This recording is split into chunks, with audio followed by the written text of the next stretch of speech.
Bah écoutez, bonjour à tous. Je m'appelle Sean, c'est la première fois que je fais une vidéo, donc je vais essayer d'être le plus à l'aise et le plus pertinent possible, mais c'est pas forcément facile.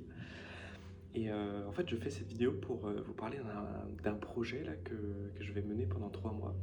Pendant à peu près 3 mois, en fait, je suis à l'étranger pour mes études.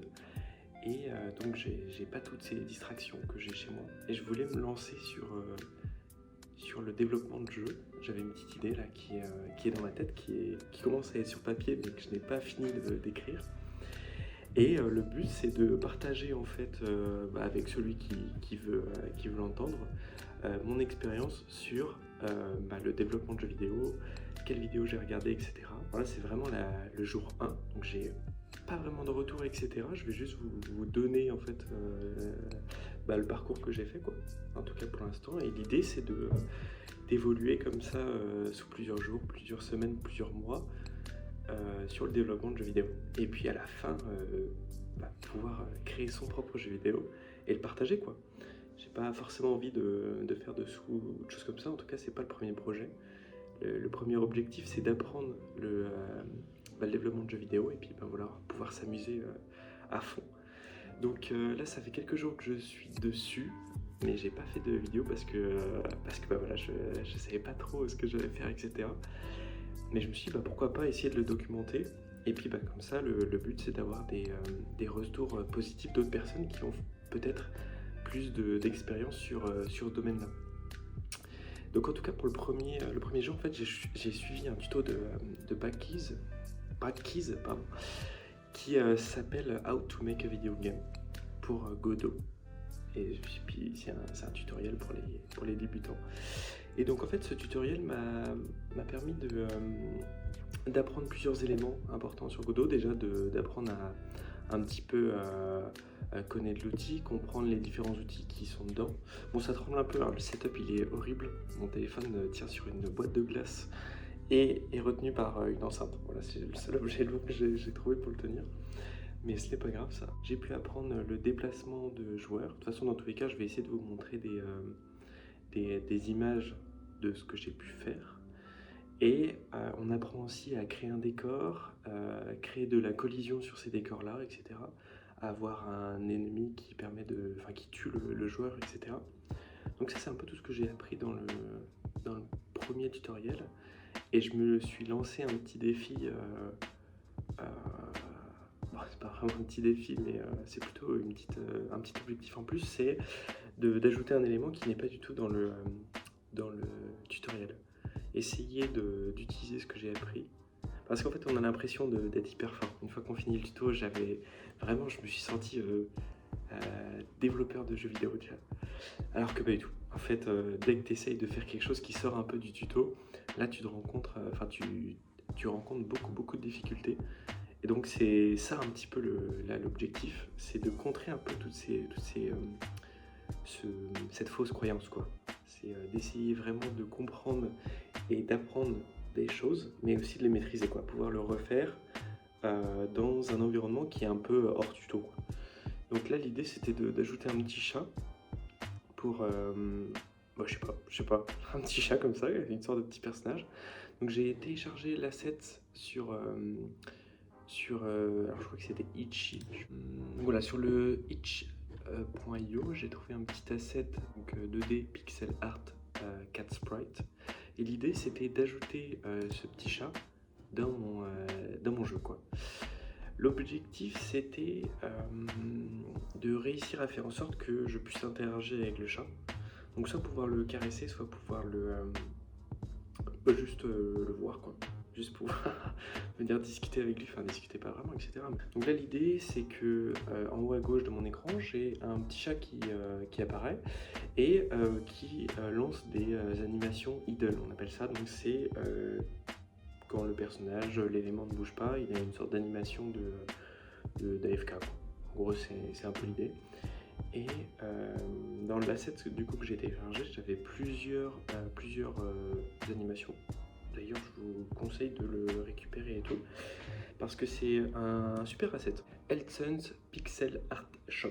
Voilà, donc c'est cette personne-là qui a créé cet asset-là, et du coup je l'ai récupéré. L'idée, c'était de le mettre dans mon jeu, à avoir un comportement un peu comme un chat, quoi. Donc pour l'instant, il se déplace pas, il reste un peu immobile. Et le but, c'est de pouvoir venir voir le chat, l'adopter et ensuite qu'il nous suive. J'ai ajouté la partie des animations, etc. Et du coup là il est AFK, donc quand je démarre le jeu, il est tout en haut à gauche, il fait des petites animations, genre il se lèche la patte, il se caresse l'oreille, il bouge pas, il regarde à droite à gauche, etc. Et le truc c'est que quand je me rapproche, du coup, quand je rentre dans une première zone, le chat va se mettre à se mettre un peu en mode attention, quoi. Donc je l'ai appelé warning, cette animation là. Et c'est quand ses poils s'hérissent et qu'il lève le dos un peu, qui se gonfle, enfin c'est qu'il lève le dos un peu, en mode attention. Et j'ai deuxième animation qui fait que quand je m'approche trop près du chat, il essaye de donner un coup de patte. Donc voilà, l'idée c'est d'avoir des petites animations comme ça d'échange entre le personnage et le chat pour voir du coup si la création d'une nouvelle scène était maîtrisée avec l'ajout d'animation et le comportement dans le code. Donc pour l'instant je m'en sors pas trop mal, j'ai encore quelques trucs qui sont un peu buggés, etc. Mais ça fonctionne à peu près. Et donc là la prochaine étape c'est de pouvoir press donc E, donc c'est mon bouton d'action, et que le chat puisse être adopté. Ajouter une petite animation genre en mode de cœur. Et ensuite que le chat accepte de me suivre. Donc je sais pas trop si ça va être le cas ou pas. En tout cas si je vais réussir ça ce soir. Mais ce serait l'objectif. Donc voilà, là cette première vidéo c'était un peu de, je sais pas, d'expliquer le projet, etc. De dire un petit peu où j'en étais. Et puis voilà, comme une sorte de documentaire, comme si je me parlais à moi-même. Donc c'est la première fois que je fais ça, je suis pas forcément hyper doué ou quoi que ce soit, mais c'est pas grave. Je pense qu'à un moment il faut se lancer et tout. Même pour le développement de jeux vidéo et tout, j'ai regardé 1 million de tutos.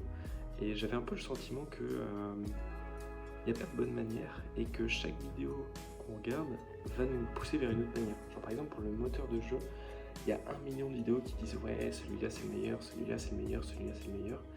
Et au final tu ne sais jamais lequel tu dois choisir pour te lancer. Donc c'est ça la première étape un petit peu, qui est un peu compliquée. Et une fois qu'on se lance, la deuxième étape c'est de réussir à savoir à peu près vers où on va et d'arriver à un petit peu investir du temps. Parce que juste avoir un petit chat là qui se lèche la patte de temps en temps, qui essaye de taper le joueur quand il est juste à côté, j'ai pas mis genre 2 jours à le faire non plus, mais j'ai quand même passé quelques heures, histoire de comprendre un peu comment ça marchait, l'histoire des nœuds, les mettre en place, le code, tester, voir que j'ai des erreurs, voir que le comportement n'est pas bon, etc. Donc voilà. Donc je sais pas trop vers où va aller un petit peu cette story, ou en tout cas cette suite de vidéos. Mais l'idée c'est de suivre un petit peu la progression sur quelques jours, quelques semaines, quelques mois, et peut-être d'arriver à un jeu, quoi. L'idée serait de... J'ai quand même une idée de jeu que je voudrais mettre en place. Et l'objectif, je sais pas si je vais le faire en vidéo ou pas, mais ce serait de le mettre en place. Puis là, en fait, l'idée c'est de partager un peu mon ressenti, peut-être des questions, etc. Et en espérant que ce genre de vidéo tombe sur des gens qui ont un peu d'expérience et qui puissent du coup me donner des avis un petit peu objectifs sur, ou des conseils, etc. Mais après, ça peut aussi tomber sur des gens qui n'ont aucune expérience comme moi, qui hésitent. Et ça peut peut-être les motiver, etc. Donc je sais pas trop. Je sais pas trop pour qui est faite cette vidéo, mais elle est aussi faite pour moi en fait, pour suivre un petit peu l'état, faire un super bon exercice, c'est la première fois que je fais ça, etc. Donc je vais éviter de trop raconter ma vie et de trop me perdre dans les détails, etc. Mais bref, voilà. Bon, en tout cas, je vous remercie d'avoir suivi cette vidéo jour 1, développement de jeux vidéo. Même s'il est très courte, donc peut-être un peu de détails, je vais essayer de structurer peut-être un peu mieux les prochaines vidéos, etc. Et d'être un peu plus précis sur le contenu que je montre, etc. Mais voilà quoi, c'est hyper cool. Bon, en tout cas, j'espère que vous avez aimé cette première rencontre. Et puis voilà, je vais essayer de continuer ça proprement. Bon, pour l'instant, le setup est vraiment pas top. Je filme avec mon téléphone. J'ai pas forcément les moyens ni l'envie d'investir dans d'autres matériels. Peut-être que je vais essayer de me renseigner tranquillement.